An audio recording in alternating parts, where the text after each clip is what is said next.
we've had some students that we've seen that said, I remember this. I know how I'll use this. They remember, they're like, oh my gosh, you did something with Ziploc bags and pollinators, or they and all of a sudden it comes back and they're like, that's why we studied this, and that's where it comes up.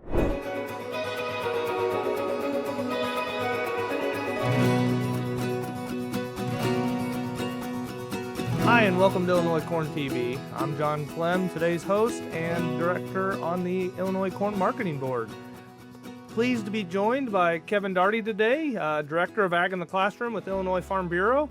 So tell us just a little bit about yourself, Kevin. Introduce yourself, and we'll go from there. Yeah, so my name's Kevin Daugherty, and I work for the Illinois Farm Bureau. I spent 10 years teaching junior high history and English before I went to a publishing company, before I came to Illinois Farm Bureau. So kind of a unique twist in the career path. But grew up in central Illinois, Douglas County, on the Douglas-Coles County line, and spent a lot of time around corn and soybeans. My parents weren't farmers, but I had a lot of family that engaged in that and still do. But excited to represent Ag in the Classroom and talk about all we do and the great support we get from our corn growers and the Corn Grower Association. Awesome. What is a corn plant's favorite school subject? Ooh, corn plant. I'm hopeful that you might know this. I wish I did, but I don't. What is it? All right. It's because history loves learning about its roots. Roots. I was thinking it's got to be history of some sort. That's it. Yeah. But I felt I was supposed to come up with the corn joke. Well, we'll wait for the end. You throw one of those in the end for us. You be thinking. Bring it back to me, because I got one too. All right. I thought I was. Let's wrap up with one. All right. Let's do that. All right. So, we talked about going back to school. That's going to be here before we know it. What's your favorite back to school memory? Going all the way back to as a child. All the way back as a child. Again, went to a really small school. I graduated with 32, and 16 of us started kindergarten together. So it was just a reunion of friends. A couple small towns came together. So I think that's it. Our class is still pretty close. It's been a number of years since we graduated, but that's right, still pretty close. But I think it's the friends, and I think that's what we see with our students today too. It's all about those connections they make. So I think that's a big part of it still. Big connections made there. We see connections in that way, just as we see a lot of connections in agriculture, right? So it's a great comparison there for sure. Exactly. For sure. Exactly. So for the teachers, let's kind of think about the teacher side a little bit. They've got a lot on their plates, especially at the beginning of the school year. They're trying to kind of get everybody settled back in, get things going. How does Ag in the Classroom play a role in that, and how can it maybe be supportive to them in that role? Yeah, so what we've been working on all summer with the support of the corn interns and the Corn Growers Association and our other commodity groups, but we've trained teachers this summer. Almost 500 have gone through our Summer Ag Institute. So they went through and they've learned more about agriculture, and more specifically how they can take our lessons and our ideas and implement them. And I'll be honest with you, we got phenomenal lessons on our website. And if a teacher doesn't use everything from the beginning of our lesson to the end of our lesson, but they take that one chunk out and integrate it into what they're doing, that's really what we want to see, because they make it personal and make it their own. So one of the big things that we see when we're talking with teachers is how they can take what they're already using and integrate that agriculture section in. One of the things we've been doing a lot is we've been dissecting kernels of corn. So people actually see the starch, they see the oil, where it comes from. Just that aspect of what is the science behind it, but also how you can go back to our history joke. How long have we been doing this? Why do we grow corn? Where does it come from? So those aspects are the part that we really like. Plus, the other part, one of the things we're celebrating, and we'll go a little past back to school. We've been celebrating it all year, but in November coming up, it's the 100th anniversary, the official 100th anniversary of Route 66. And one of the things the corn growers helped us with was we've got a bunch of stuff on transportation. And Route 66, that whole idea of the roads, but also the rivers and the rails, and how important those are to agriculture. We got a transportation ag mag, we got a cool transportation calendar, and Route 66, that's pretty important for the people right on the I-55 corridor. But for the rest of the state, it's also those rivers and rails and what happens in the other roads that go along with it. And working with college students. We work with a lot of first-year teachers and teachers that are going through teacher development programs. All I have to say is I want you to think back to the movie Cars and how important that was. And that's literally about Route 66 and what happened and how much things change. And as soon as they start to realize, oh my gosh, Illinois does play a key role in our transportation. And what are we hauling in those semis? Where is it going? What is it doing? How does that end up going to ethanol? How does that happen? And where does it all come from? All of a sudden, you start seeing lights go off all across the state. So that's one of the most the favorite part of my job, but also letting those teachers know all the resources we have available at the county level, on our website, got a great website, that kind of stuff. But at the county level, we're the only state in the nation that has somebody at the county level who focuses on ag literacy. So every county has somebody who they can directly reach out, and they have specific materials right for them, and it's right there. So it doesn't have to wait to be shipped. It maybe is a 15-minute drive, or they'll deliver it for them. So that's what we've got at Ag in a Classroom. You hit all kinds of key points. A lot of great resources, a lot of opportunities. As I have looked through the resources at different points in time, that's what I've noticed. Right, there's always something that a classroom should be able to pick up, insert into what was already the daily lesson. So hopefully we're not asking them to always have to recreate the wheel, plan something specific. There's times that I think that's probably key in what you guys do. We want a specific program, but being able to show the students and the teachers in the classrooms that agriculture is part of their everyday lesson, and it's right here in their back door and it's close to home is really key. And you guys do a great job at that. The Ag Mag is a wonderful resource. I think the special one for the 100-year anniversary of 66 is awesome. But I really like that you keyed in on highlighting that it's not just about Route 66, it's about all the transportation avenues. I'm fortunate. I get to drive parts of Route 66 basically every day in my travels, but I'm not close to any of our waterway, transportations. And so I have to be reminded of that, just as the people that are fortunate to live close to the waterway avenues maybe need the reminder that Route 66 has been and will continue to be a critical part of Illinois agriculture. Yeah, I'll never forget one of my early years here at Ag in a Classroom doing a presentation in Douglas County, and how do crops get from the field to markets and markets beyond.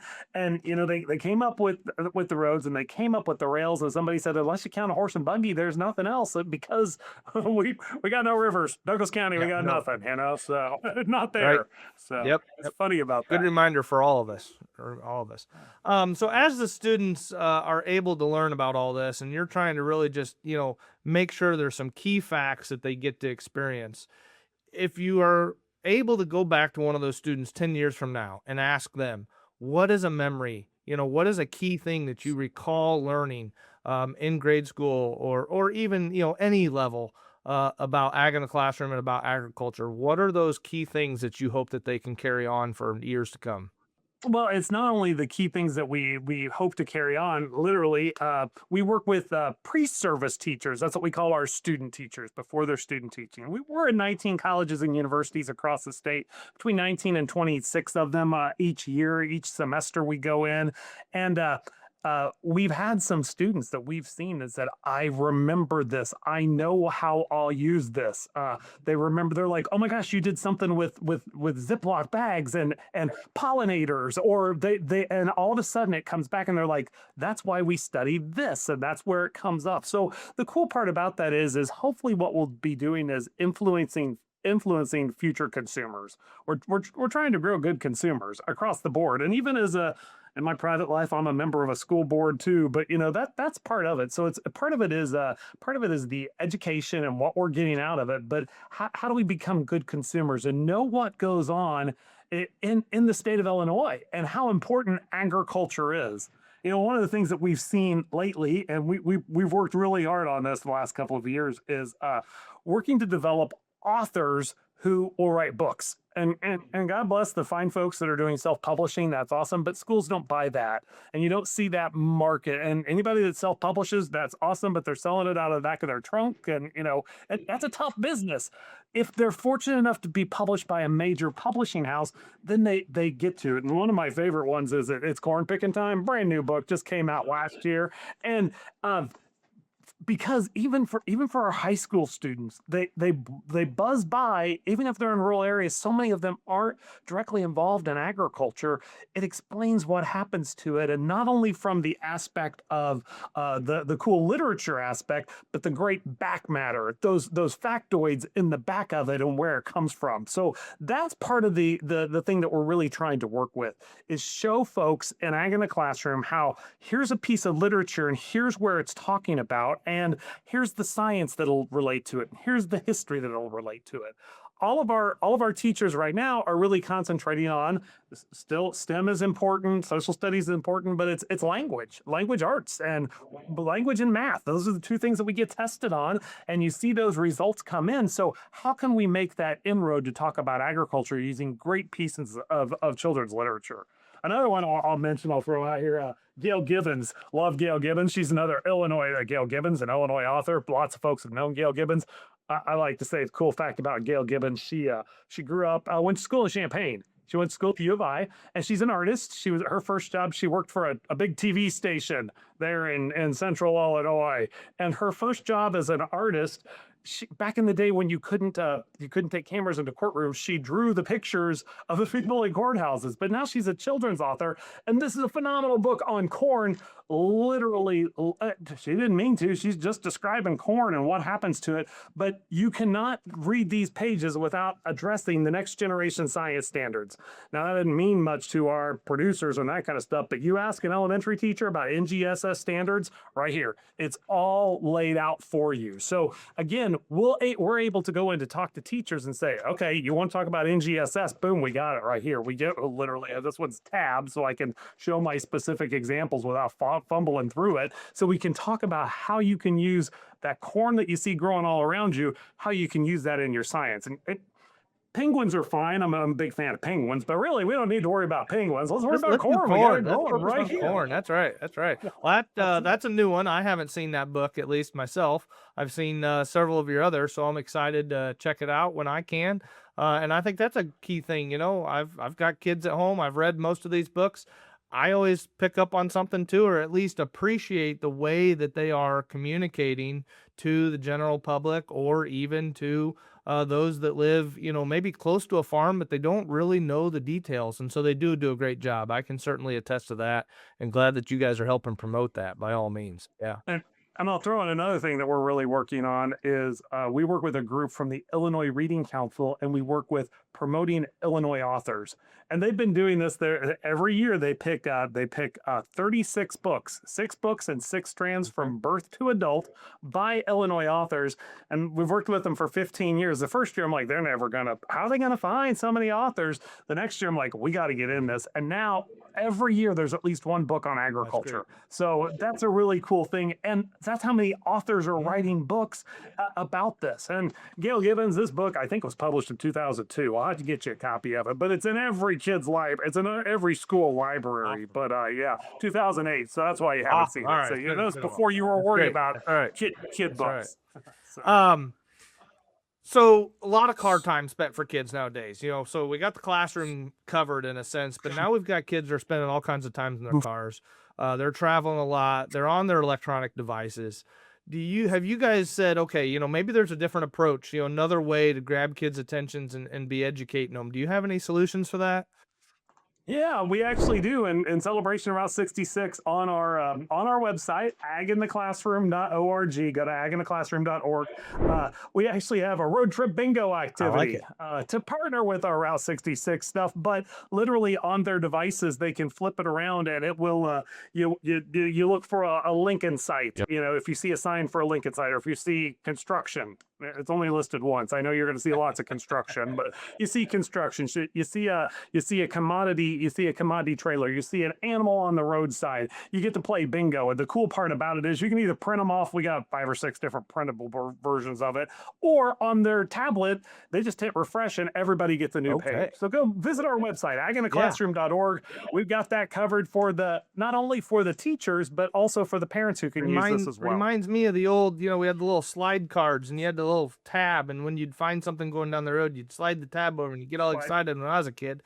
And now you found a way to, you know, make that work with with the digital devices, but it keeps them tuned in into what they're traveling and what they're seeing, and I really like that. So Yeah, as we so need you're to, showing your age there. Yeah, not worrying about tablets. yeah, So, absolutely. As we need to work on wrapping up, Kevin, I think you set us up that you had something good for us at the end. Have you thought of your good corny joke for me?